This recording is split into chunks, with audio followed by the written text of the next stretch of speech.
Hello, welcome sportsmen and deer hunters of all ages.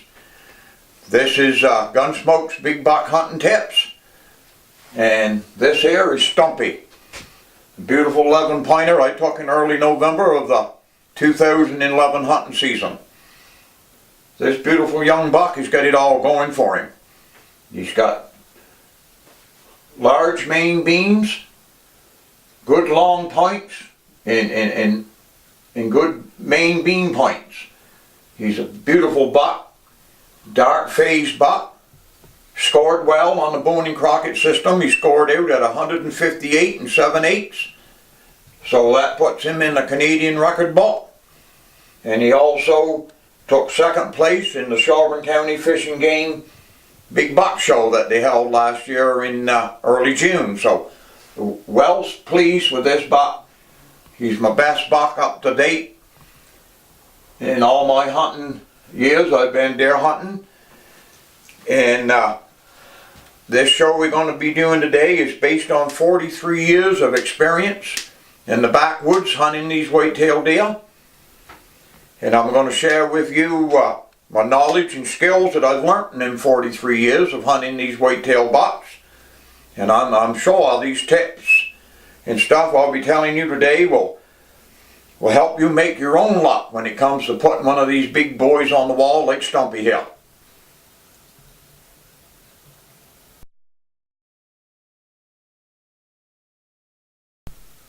Hello, I'm Fred Gunsmoke Chatling, and today we're going to start the show off with basic hunting gear that you will need before you even leave to go in the woods in one of these hunting trips. So we're going to start off with some of the basic gear, which is your hunting rifle. And that's absolutely, you're going to need a good choice of rifle, or a bow if you're a dedicated bow hunter. Now, hunter orange is the law in our area. You must have that on at all times. And you also must have with you a good working compass, waterproof matches, and a choice of a small hatchet would be a good choice to fit into your bullet belt to have with you. If you're shooting a semi-automatic rifle, you want to definitely need a spare clip, a good choice of hunting boots that fit properly so they're not going to chafe your feet, and a good choice of hunting clothes, which I would recommend it would be of a wool fabric to make them very, very quiet when walking through cover. They're not making the noise that some of the suits I have seen make. And from there, we're going to go into some other basic stuff you're going to need, such as, this is just common sense stuff. Maybe you'd like to have a cell phone with you. They got the GPS systems out now that show you where you are at all times. Turn it on track and track wherever you go. From the camp, right back, no problem. Maybe you'd like to have a walkie-talkie to talk to your hunting buddy with. And all this equipment is just going to make you a more productive hunter and feel safe about being in the woods with having all this equipment on you. And you concentrate on your deer hunting, not worrying about where you are or where you got to go. With this equipment, you can go deer hunting and worry about putting that big guy on the wall.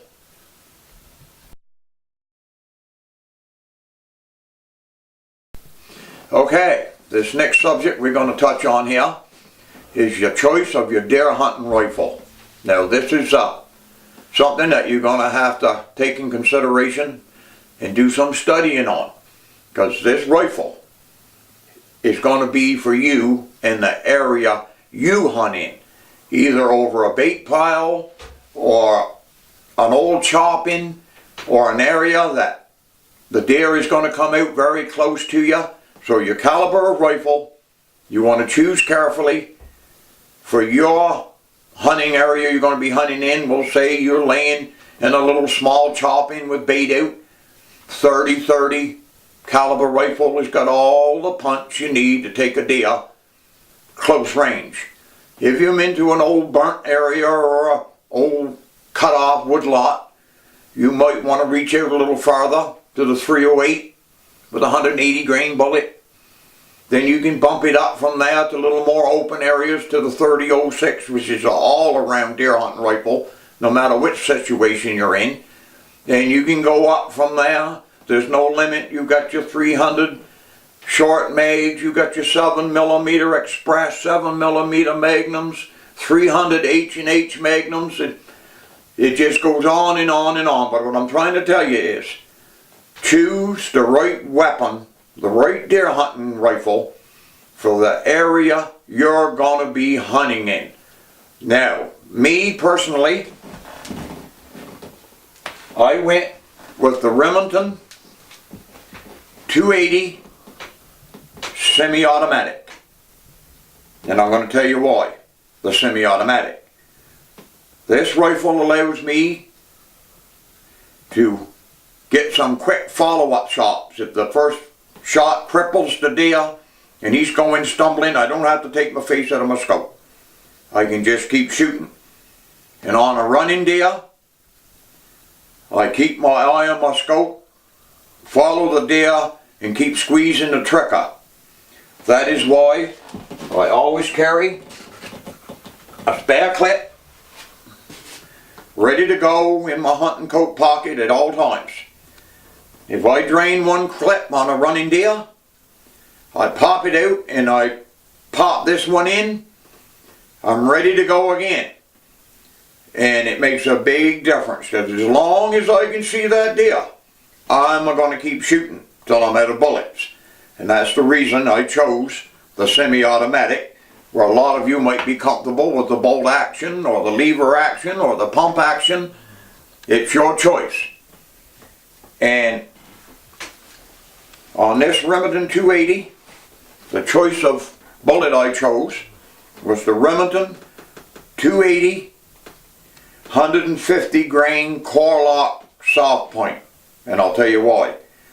The Remington 280 shoots a 30-06 cartridge.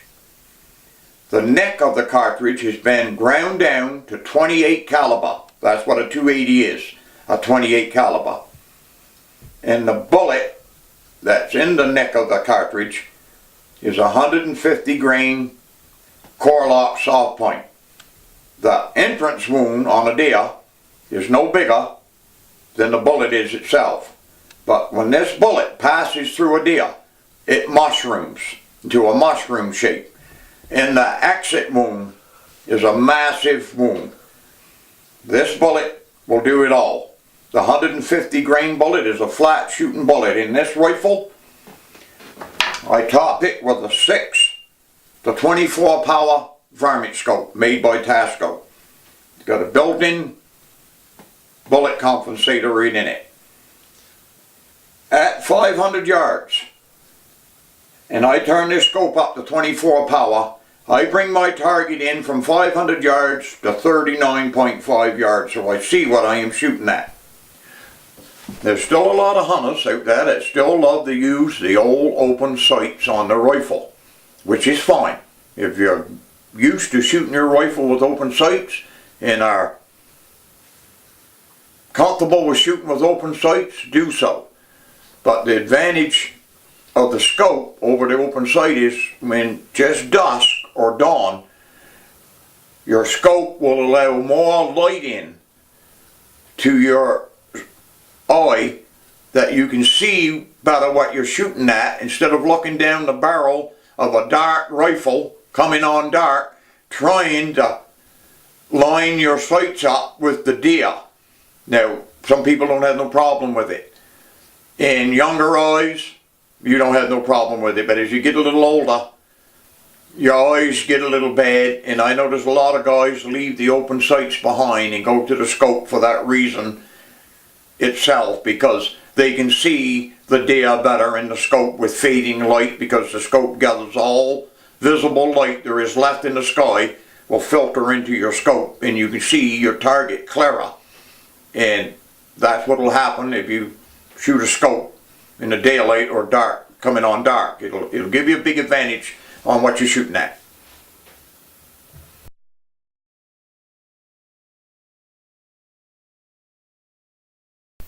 Alright, this next subject we're going to talk about is marksmanship.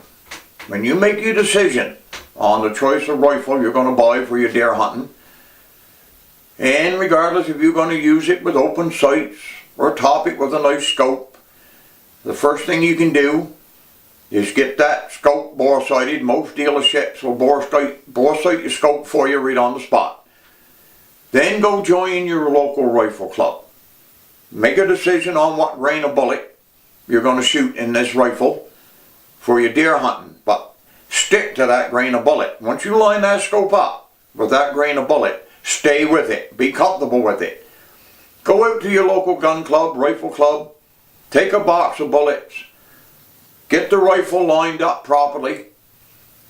And one of the basic things you got to remember in lining up a rifle, most scopes at 100 yards, it's 4 clicks to the inch on 100 yards. That's your up and down elevation, your left to right. 4 clicks to the inch on 100 yards. If you're not finding no bullets on the target at 100, if you have to come into 50 yards to line the rifle up, remember, from 100 to 50, it's 8 clicks to the inch at 50 yards.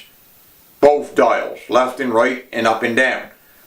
Still, if you're having trouble and you got to come into 25 yards to see where this rifle is shooting, where it's new scope and everything, at 25 yards, it's 16 clicks to the inch. So you got to keep that in mind. Don't be using the same 4 clicks to the inch out at 100 and you get into 25 and start and go in 4 clicks to the inch and you say, well, I'm not seeing nothing. You're not going to see nothing. So practice with this rifle, get it lined up, dead on at 100 yards and shoot it. Because this is what's going to bring you a trophy like Stumpy on your wall. You know where that rifle is shooting and you're comfortable with shooting that rifle. Crack off. If it takes 2 or 3 boxes of bullets, so what? You know when that shot comes that you are going to be very comfortable with that shot and you're going to make a good clean kill shot on that animal. And if you got that in the back of your mind, it's going to make you a better hunter. But you got to know your rifle. If you're shooting a semi-automatic like I am, they have got to be kept absolutely clean. These are gas operated rifles. It can't be plugged full of pine spills and hackmatack spills. You got to keep them clean at all times to make sure they're going to work properly. That's the last thing you want is a malfunction on a big buck running by you and you get one shot off, miss the deer, and your rifle is jammed. There you are. You got nothing in it. It'll make for the miserablest fall you ever spent in your life. Believe me, I know. Now, if you get into the bolt actions, you can get away with a lot more than that because you can throw a bolt action rifle down in a mud pile, pick it up and rack it, it's going to work.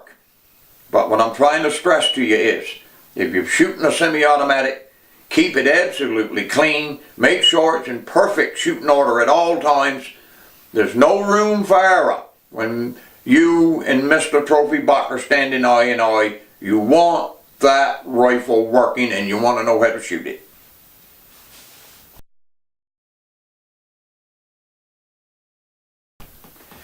Okay, this next subject I'm going to talk about, which I think is the most important subject of all, is rifle safety. This is no BB gun. This is a high-powered rifle. There's no room for error with this. If you're careless walking behind another hunter with this tucked up under your arm, not checking your safety to make absolutely sure that your safety is on, that goes off, there's no second chances for you. You've had it. So what I want to stress is make sure you're very, very careful when walking behind another hunter. Buy yourself a nice sling for your rifle.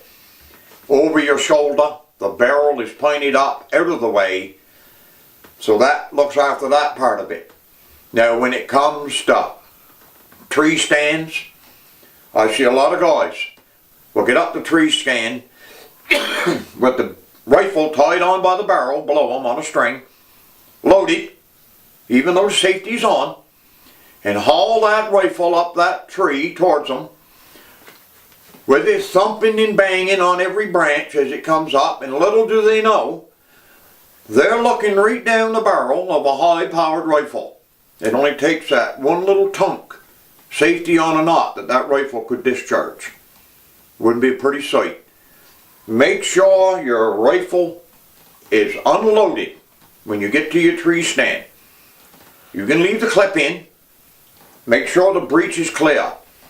When you hoist your rifle up a tree stand, you tie your hoisting string around the pistol grip here.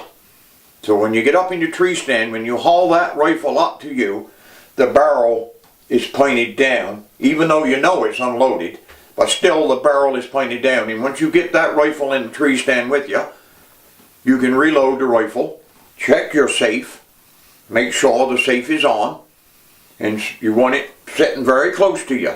I see, even myself, I've done this. Laid my rifle way out on a branch to one side of me, and you look, and here comes a buck. You don't want to be reaching, a little bit of adrenaline flowing, and reaching for your rifle. You want your rifle either across your lap or directly across in front of you, so you can easily get at it, snap your safe off, and get ready for the shot. And another part is carrying this in the woods. We'll say you're asked for permission to hunt on private property, and there's a fence line there. You come to that fence line. Don't try to go over the fence with this loaded rifle on your back. Slide the rifle in under the fence and step over the fence a few feet away from where your rifle is laying, so you don't step on it. Then you can pick your rifle up again over your shoulder and away you go. But beware at all times of the safety concerns of one of these big boys. It's a very, very dangerous weapon, and you got to have safety in your mind at all times. I know, even though you're deer hunting, first day of the season, you're excited, but that's the day that you're going to make most of your mistakes. That first day of the hunting season. You want to get going. Your only thing is on your mind is finding a buck. You'll make careless mistakes, so double check you're safe. Double check everything. Don't make some foolish mistake that's going to ruin your whole fall.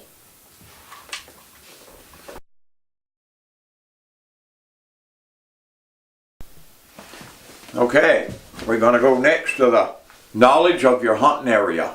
Very important. You want to know this area like the back of your hand. And most of us that have been serious deer hunters for years probably been hunting in the same areas for years and years and years, so you know the area well. But you got to know where the deer are tending, where they're feeding, where the buck scrapes is, where the hookings are, bidding areas. So you want to know this area real well. Now, if you're hunting on private property, you got to have permission. Make sure you got permission to be on that private property and respect that man's land. If there's other hunters in that area, respect their rights to be there too. Don't go be putting up a deer stand 5 trees away from your buddy. It's only going to cause arguments, and that's not deer hunting. Deer hunting is a sport. There shouldn't be none of that involved in it. Respect the other hunters in that area. Give them some room too. And a lot of places you'll go to, you've probably never been there before, but it's just going to be, say, this looks like a good spot for deer. And if they're there, and there's nobody around to bother you, learn it. Take the time. Get in there before the season opens in early fall and look for some early hookings and stuff where the bucks have been cleaning the velvet off the horns. And spend a little time there. Pick out a spot that you think would be a great spot for a tree stand and learn that area. So when you go back deer hunting time, all of that is behind you. You know where you're going to be. You know the deer are there. You're set up. You're ready to go. All you got to do is wait for Mr. Trophy to come, and hopefully he's yours.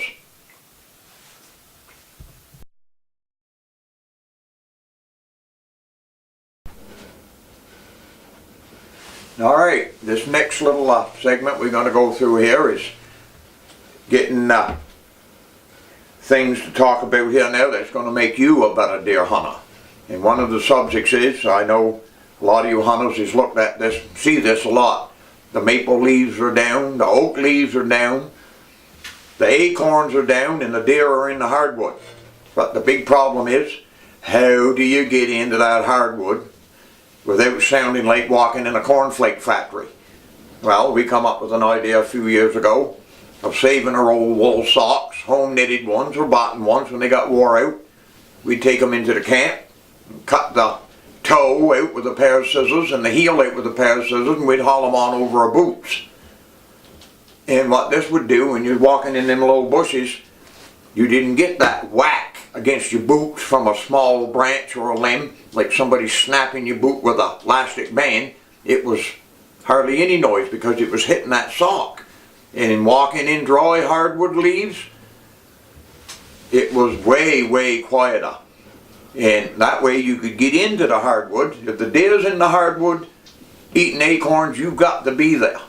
You've got to be there, and the name of the game of hunting open hardwood is slow. It's a slow process. Be patient, take your time, sneak along slow, let your eyes do the looking for the deer, and let your feet feel for where you're going. You know where you're going, you know you're going into the wind at all times, so let your feet feel where you're going, keep your eyes looking for the deer, because once you see a deer, it might not be a whole deer, it just might be a flick of a tail, a twitch of an ear. Then you've got to stop and really concentrate on finding them deer, either they be does and calves, but is there a buck there with them? And you got to try to pick that buck out before he picks you out. So I guess what I'm telling you is you got to be patient, you got to be rugged. If it's noisy and dry in the hardwood, you've got to do everything you can do to make it better for you and quieter for you to get in there and see these deer. Now, I left the camp one morning, had these socks over my boot, and I wanted to go to the place I called the old Frenchman's camp. The old camp had fell down, but the steps were still there. So I got there before daylight, and sitting on the steps looking out over a kind of a grassy swale with a little still water brook running through it. See many a nice buck, took many a nice bucket of that swale over the year. And I heard somebody walking behind me. And I looked around and here come two hunters. Well, nothing I could do then. I don't think they even see me because I stood up and said good morning and scared the living daylights out of them. So they come over and started talking, and I said, oh my God, I hope they don't notice my socks on the outside of my boots. But they did. I see them looking. By and by, one of them said to me, said, young fella, you know you got your socks on the outside of your boots? So I kind of looked down, kind of in a way that I didn't have a clue what they was talking about, and I went, huh, guess I must have been in a hurry this morning, put my boots on first, and that's all I said. But I think they got quite a tickle out of that when they see me with my socks, big pair of wool socks hauled on over my boots, but that wasn't the purpose I had them there for. I was going to leave there and go into the hardwood, and I wanted them socks on my boots so I could sneak along when I had good legs under me, and I could stalk a deer. I could go, because I knew the deer were moving, and I was in there sneaking along too. After a while, me and Mr. Buck was going to come face to face. It had to happen. I was playing the wind. I was doing everything I could do, keeping myself covered. I was acting like a buck. To see bucks, you got to live and act like a buck. You don't walk out in an open swamp and stick your hoof up and say, hey, here I am over here, shoot me. It ain't going to happen. Them bucks keep themselves covered. They know what they do, and they never got that rack of horns by being stupid. They keep their butt covered at all times. The only thing that lets their guard down is a doe in heat. They will make foolish mistakes when the rut is going full swing, and that's when you got to take advantage of that situation. You got to be there, and you got to be ready, and you got to have all the equipment, the camouflage. Even if it means putting socks over your boots to make you quieter, this stuff has got to be done. Because if you want one of these big boys, it ain't going to be give to you. You got to go out and you got to hunt him, then you got to shoot and kill him.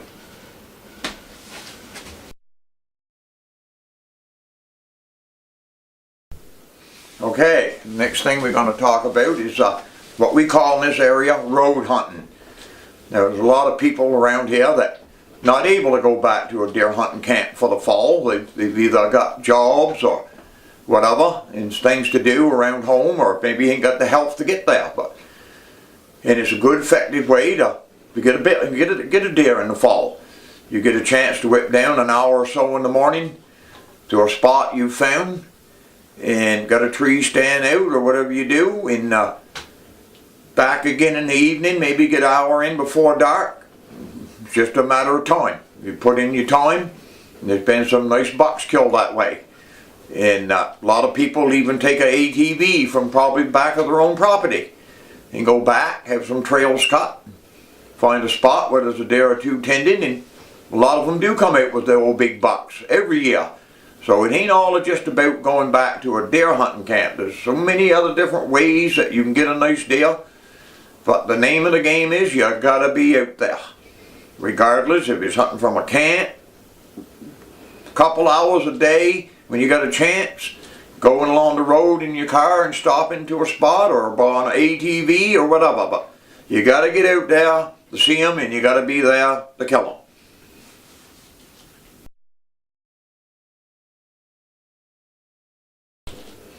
Okay, this next subject I'm going to be talking about is the Backwoods hunting camp. Now, I started my career 43 years ago going in with a bunch of friends of mine to a backwoods camp. So that's the only style of hunting I have ever done. I've never hunted what I call road hunting. I've never hunted over bait piles. I'm strictly a backwoods hunter. And the reason I love that so much is the camaraderie you have with your hunting buddies in these camps. People you probably don't get to see that much all summer. A lot of your friends are working and things, but when you get back there and the deer hunting yarns start and the whole thing, it's a real, makes for a real lovely trip now. But to get this already, you've got to do some preparations in early fall. You've got to have plenty firewood. You've got to have plenty supplies in your camp in case of, so I see some falls you have an early winter and you could get snowed in for quite a while before you can get out of these places. So you've got to be prepared for plenty firewood, supplies in your camp, fresh water, everything you need in case you were in there a few days longer than you think you're going to be because of a bad snowstorm. But the beauty for me of backwoods camp hunting is the peace and the quiet, knowing there's no other hunters in the area. You built that camp there for a reason, to get away from that. And you're back there in the crisp, fresh air. It ain't about killing the deer. It's about the love and the passion you have for the hunting. The deer is just a bonus if you're lucky enough to get one. It's about the camp, the good food, the camaraderie with your hunting buddies, the peace, the quiet. And to me, that is what I really enjoy, and I know anybody that's been back in them places, like I have over the years, knows what I'm talking about. It's different things for different deer hunters. A lot of people can't go back there because of the obligations, but for me, being a lobster fisherman for 43 years, I usually had the month of November to myself that I could stay in the woods for 4 weeks if I wanted to. And that is what I enjoyed, being way back, way beyond the other hunters, and knew I was in the woods, just me and the deer. So that's the beauty of getting in the backwoods to a nice hunting camp.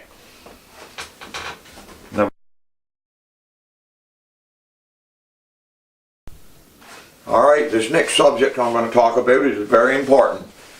It's the safety aspects of using an ATV or a canoe to get to your hunting camp. And I see it, and I know everybody sees it. There's been a lot of serious accidents and a lot of deaths on these ATVs by, well, a lot of it's probably by carelessness or whatever, but it happens. And what you got to remember, when you use an ATV to get back to your hunting camp, first thing you're going to need is a good secure gun case for your hunting rifle.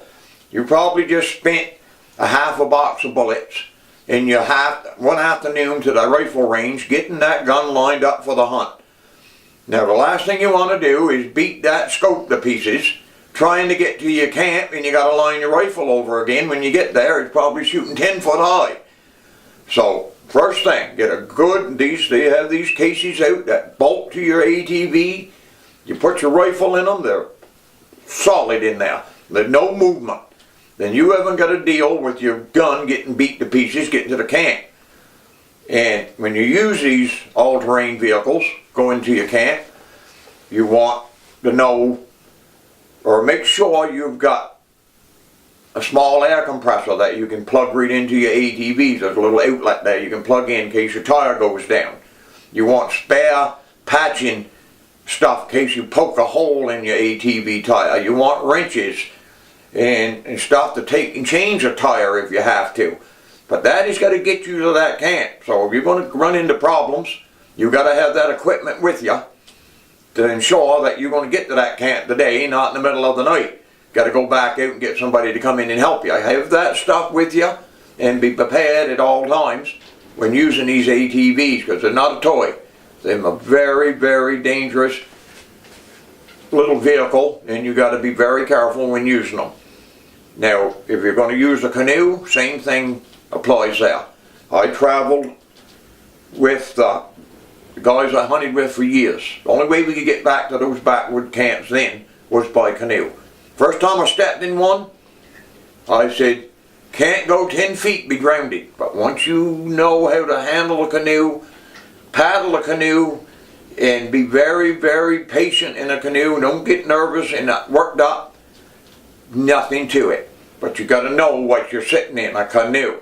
The two people in that canoe have got to work together at all times, spare paddles, the whole deal. And I see us load them canoes down with just the top of the ribbon sticking out. We never had no problems because we knew what we was doing. The guy in the front of the canoe set the pace. The job for the man in the back of the canoe was to keep up that pace with the guy in the front and steer.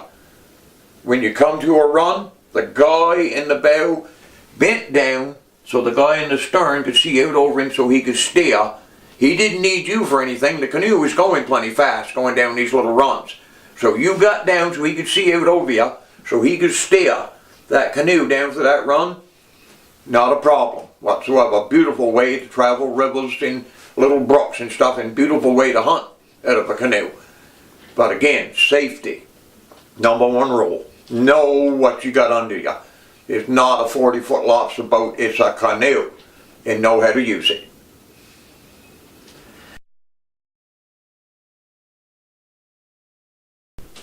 Now again on the safety part of things here. Location and safety of a tree stand.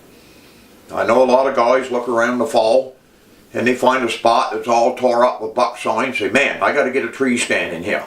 Well, that is where you really got to take your time and watch what you're doing. You get in that area, just don't rig up a tree in a hurry, say I got to get this done. Pick out a good, healthy tree, nice big limbs on it. If there's any limbs that are small or look dry or rotten, saw them off and replace them with these screw-in hooks you can get today, or big 12, 16-inch spikes, anything. But make sure that when you go up the limbs of that tree, that the only limbs you're using are big, strong, healthy limbs. And when you get up and put your stand, if it's just a couple boards or one of these stands that you buy, make sure you've got on a safety approved harness. So if something happens, which it does all the time, you are not going to fall. Now for an example, my hunting friend Terry in 2000, sitting up his deer tree on a branch, no board, thought everything was great. About that time, crack, the branch breaks off. He falls 30 feet, breaks his neck on impact. I find him that evening barely alive. Paramedics and a helicopter get there and airlift him to Halifax, and he lives. He survived that, and he got to get back home with his wife and young daughter for 10 years. And he passed away in 2010 from complications of being in a wheelchair that many years and his heart failure.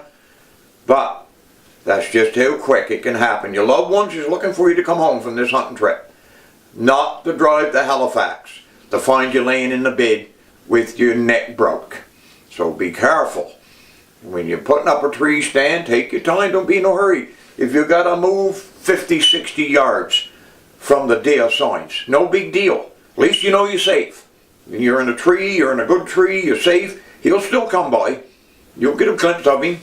But at least you know you're safe and your family knows you're safe. So be careful and make your choices wisely.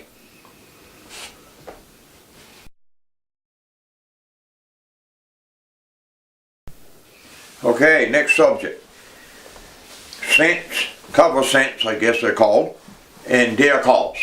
Well, there's a lot of different cover scents out there on the market. Since I started hunting, the only scent we had was on our clothes when we left the camp. Most of that was smoke and food odors, but we killed deer. But there is things out there now to make it a little easier for you. If you believe in these cover scents, there's a product out, I've used it some myself, called 99.9%. It's called Scent Killer. You spray this on the bottom of your boots, on your hunting clothes, and let it dry. They say it works for days. And maybe it does. But if it gives you a little advantage and a buck don't pick up your scent, use it. If you believe in it, use it. That's all I can tell you on this cover scent part of it. It's a great little product. And deer calls. There's about 3 different kinds of deer calls that you should have with you at all times. You can get these multi-purpose grunt calls. They go any different pitch that you want to hear. Low, to deep grunts, to snort wheeze, or anything you want. Have it with you at all times. You never know when you're going to bring a buck out with it. Now the doe bleeps, you probably see them. There's a little can, like a giant pepper shaker. You put your finger over the hole in the bottom of it, turn it upside down. When you turn it back, it goes, man. That's supposed to imitate the sound of a doe in heat. She's calling for a buck. Some people swear by it. And I know one of my hunting partners in the camp, he uses his quite often. But the grunt call, now I know hunters, if they was halfway to the camp and finally noticed they forgot the grunt call, they would go back home and get it because they wouldn't go in the woods without it. Some areas is deadly. Some areas you wouldn't call a deer with them if you blowed on it till you blow the reed right out of it. It's according to what works where you're hunting. Now a grunt, to me, what I've seen of bucks grunting, a lot of times it's to stop the doe ahead of them that they're trailing on her scent trail. She's in heat. He will grunt to stop her so he can catch up to her. I've seen it so many times. And don't think just because you hear this big coming that it's a big buck, because it's not going to happen that way. I've been laying there and I've heard him coming, grunting. I said, it's got to be a bull moose. And my heart was a pounding. The safe was off and I was all ready to go. Out comes the spike horn. I said, well, that couldn't have been the deer that was doing that. Walks along by me. Well, I said, I'll be darned. A little spike horn sounded like a bull moose. And I've been laying there, and when I could hear, good, you'd hear a little, I said, what was that, a tree limb? Well, it sounded like a tree limb squeaking. And you look, and here comes the damnedest rack of horns you ever see in your life coming. Squeaking like a mouse. So, just because it sounds big, and it got that big, deep grunt to it, don't get in your mind for a second that it's a monster buck, because there's no 2 bucks grunts is the same. When you're grunting, don't grunt the same grunt all the time. Change it up. Low pitch, medium pitch, deep, high. Now, there's no 2 bucks sounds the same. Never did and probably never will. But the grunting, myself, believe that when a buck is grunting, he's doing it for a reason. He's grunting, he's on the doe trail, he's after her, he's grunting to stop that doe. And a lot of times a fellow will be laying there and a deer will come walking by on a fast pace. You want to stop him to get a good standing shot, you grunt to him. when you be all ready, safe off, ready to go, and you blow on that grunt call and go, that buck will just stop and look right in at that sound where you got him where you want him. Broadside on, stop looking at you, the scope is on him, squeeze the trigger. That's all there is to it. It's a great method of stopping a buck on a fast pace chasing a doe, is a grunt call. Now, there's other things we use the rattling horns. People say, you can't rattle in a deer. Don't kid yourself. In the pre-rut, diddly.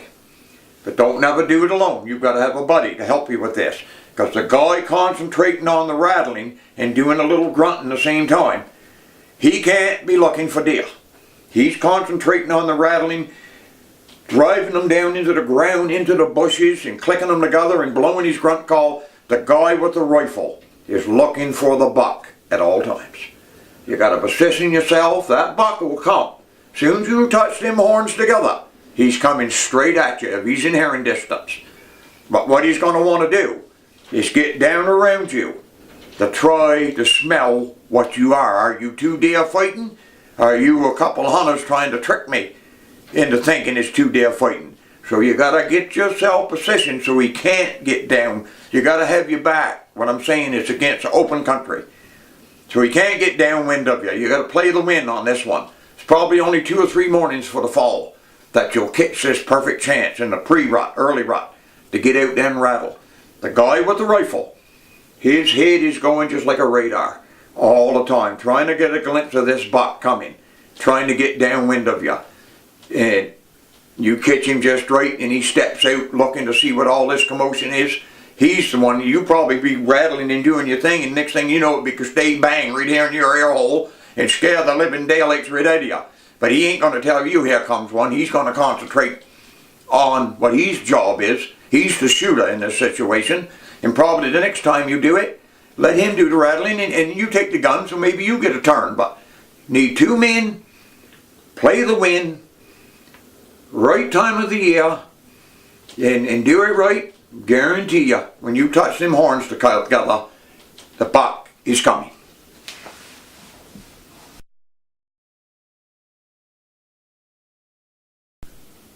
Next subject is the use of these trail cameras. As far as I'm concerned, they're one of the best little products to come on the market for deer hunters in years, and I'm going to tell you why. The first thing it does for you, you set one of these cameras up on a deer's trail or over a nice digging or diggings or where you know pretty well there's a buck in that area. And you go back and get your chip out and take it back to the camp or whatever, or do it right there by your camera as far as that goes. A lot of guys do. And there he is. This big monster buck in your trail camera. Now I don't know about you, but to me, there's nothing that excites me anymore than knowing I have got a big buck on my trail camera in the area I'm hunting in, and I see it all the time. When I go to the hockey games, the young guys come running, gee, Smoke, look what I got on my camera. Big as rack, all excited, boy, it'll get your blood to pumping. Then another great thing about these cameras, also on the camera they got a couple spike horns, maybe a 4 or 5 pointer. They lost all interest in them deer. When they see that big rack, they're going to let them little fellas go. Even though they don't see that big buck again for the fall, they're going to be there laying for him, but the wind's right. And they're going to let the spike horns and the 4 pointers go, and that gives them another year to grow a little bigger, with a little bigger rack and a little bigger deer, and that's what we need in our deer hunting now. We got to start letting some of our smaller bucks grow up. You can't kill all the little ones and expect to have trophy ones. So these cameras are a great little product. It's letting a lot of the smaller deer get a chance to grow up to be trophy deer. Great product. You gotta have one if you're going deer hunting. It'll get the old heart to pumping, I'll tell you right now. I wouldn't go in the woods without one. And I'll give you an example on a story a young fella come told me one time. He said, man, Smoke, I got 2 big 8 pointers coming to my bait pile. Got them on the trail camera. Beautiful bucks. Daylight pictures, night pictures, morning pictures, afternoon pictures. So, a few days after the season opened, I see this guy again, and I said, you get a whack at either one of them big 8-pointers. Man, he said, I went there the first day of the season. Sit there all day, never see one, been back there every day ever since. Well, I said, well, how was the wind first morning of the season for you?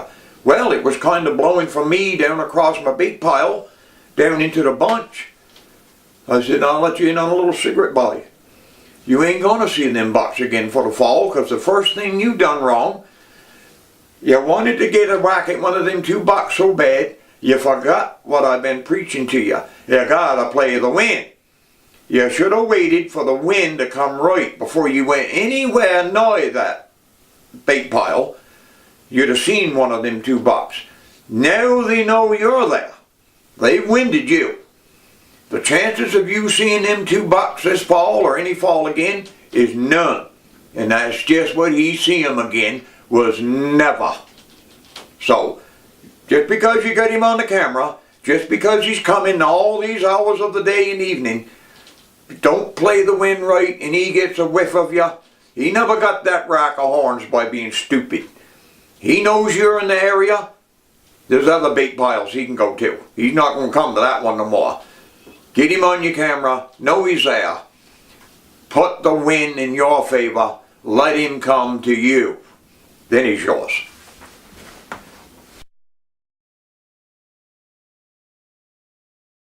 Okay, next we're going to take a little session here on your bow hunters. I know I haven't talked much about the great sport of bow hunting, because I've never shot one in my life.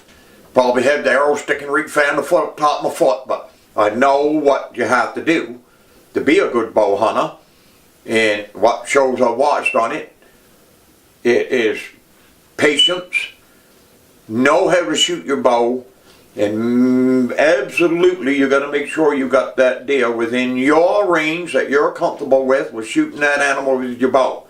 He's got to be inside of that 40, 30 yards, whatever you want him, standing in the right position, so you get a good clean kill shot right into his lungs or heart. And anybody that's done any serious bow hunting, I know they know what I'm talking about. But that's what you got to do when you're bow hunting. It's not out there 300 yards with a high-powered rifle. You've got to set up your tree stand. Everything has got to be completely changed from rifle hunting. He's got to be closer. He's got to be standing right. You've got to make a perfect shot to kill this animal with a bow. And they do lovely jobs with the bows they got now. Plenty of power. But what I'm trying to say, if you're going to use a bow, know your limits. Know how to shoot it, and kill the deer, not to cripple the deer. There's plenty of cripple with rifles too all the time, but you've got to have that animal in that spot that you know, I got you. You'll say to yourself, I got you now, boy, right here. Then you put that arrow right down in bed behind that forward shoulder, and you know in your heart that that buck is yours from that minute on. He might run, but he's not going to go far. So, for all you bow hunters out there, good luck. Keep killing them. Put it right to them.